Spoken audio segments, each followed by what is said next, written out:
False pages. Uncover hidden history and untold truths.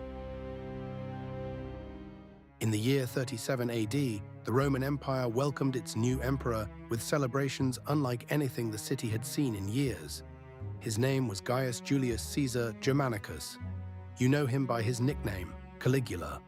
And for the first 7 months of his reign, Romans genuinely believed they had found their greatest leader since Augustus. He freed political prisoners, he abolished unfair taxes, he put on spectacular games. The people adored him. Then something changed, and what came next was so bizarre, so extreme, so completely unhinged, that historians are still arguing about it 2,000 years later. He tried to make his horse a senator. Or did he? Because here's what nobody tells you about the most famous story in Roman history. The horse story might not be what you think it is. And the real story of Caligula, what he actually did, why he did it, and what it reveals about power, madness, and the institutions that are supposed to keep both in check, is far more disturbing than any horse ever could be. Let's start with what we actually know. Caligula's horse was named Incitatus, and Incitatus was, by any measure, an extraordinarily pampered animal. Ancient sources record that the horse had a marble stable, an ivory manger, purple blankets, purple being the color reserved exclusively for royalty, and a collar made of precious stones. Servants attended to the horse around the clock. Incitatus had his own house, his own furniture, and his own slaves. Caligula reportedly invited Incitatus to dinner parties where the horse ate at the table alongside Roman senators. And then, according to the ancient historian Suetonius, writing about 80 years after Caligula's death, Caligula announced his intention to make Incitatus a consul, the highest elected office in Rome. He was assassinated before he could do it. So the horse was never actually made a senator or a consul. That part of the story, the part everyone remembers, never happened. What did happen was the announcement of an intention that was almost certainly never serious. But why? Why would a Roman emperor announce his intention to make a horse the most powerful elected official in the empire? And here is where the story becomes genuinely fascinating, because there are two completely different explanations. And which one you believe says a great deal about how you think power actually works. Explanation 1. Caligula was insane. This is the traditional interpretation. Caligula, according to this reading, suffered a severe mental breakdown roughly 7 months into his reign, possibly triggered by a serious illness, possibly by the intoxicating and isolating effects of absolute power.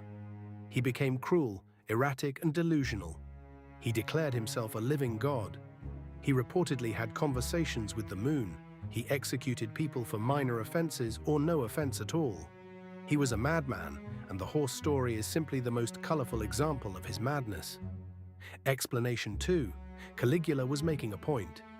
This interpretation, favored by a growing number of modern historians, suggests something far more calculated. The Roman Senate, by Caligula's time, had become largely ceremonial, its real power stripped away by successive emperors. Senators held prestigious titles, wore impressive robes, attended elaborate ceremonies, and had almost no actual authority whatsoever. By threatening to make his horse a consul, Caligula wasn't being irrational. He was making an argument. He was saying, in the most provocative way imaginable, these titles mean nothing. These offices mean nothing. The Senate means nothing. I could give its highest position to my horse and nothing would actually change, because you have no real power anyway. It was, depending on how you read it, either the act of a madman or the most savage political insult in the history of Western civilization. The truth is, we will probably never know which it was. Our primary sources on Caligula, Suetonius, Cassius Dio, Seneca, were all writing after his death. All had political reasons to portray him negatively, and all were drawing on sources that were themselves hostile to his memory. The winners, as always, wrote the history. What we do know is what Caligula actually did. And it was bad enough without the horse. He had people tortured and executed for entertainment. He humiliated senators by forcing them to run alongside his chariot for miles. He reportedly slept with the wives of dinner guests and then returned to the table to discuss their performance in explicit detail. He declared himself the incarnation of multiple gods simultaneously and demanded to be worshipped accordingly. He ordered a military campaign against Britain that ended with his soldiers collecting seashells on the beach of the English Channel, which he declared to be the spoils of the conquered ocean. He emptied the imperial treasury, which his predecessor Tiberius had spent decades filling, in less than a year. After less than 4 years in power, members of his own Praetorian Guard, the elite soldiers whose entire purpose was to protect him, stabbed him 28 times in a palace corridor. His wife and infant daughter were killed the same day. The Senate was so relieved that they seriously debated erasing all record of his existence. They ultimately decided against it, but the impulse tells you everything about how his reign was received by those who lived through it. Here's what I keep coming back to. Rome had spent centuries building institutions designed to prevent any single person from accumulating too much power. The Senate, the consuls, the system of checks and balances that the Republic had refined over hundreds of years. Augustus, the first emperor, had been careful to maintain the appearance of those institutions even while hollowing them out in practice. By Caligula's time, the hollowing out was complete. The institutions still existed, the titles still existed, the ceremonies still existed, but the actual power to constrain an emperor had vanished.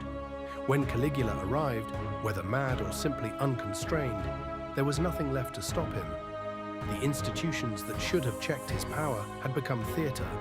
And when institutions become theatre, what fills the vacuum is exactly what you would expect.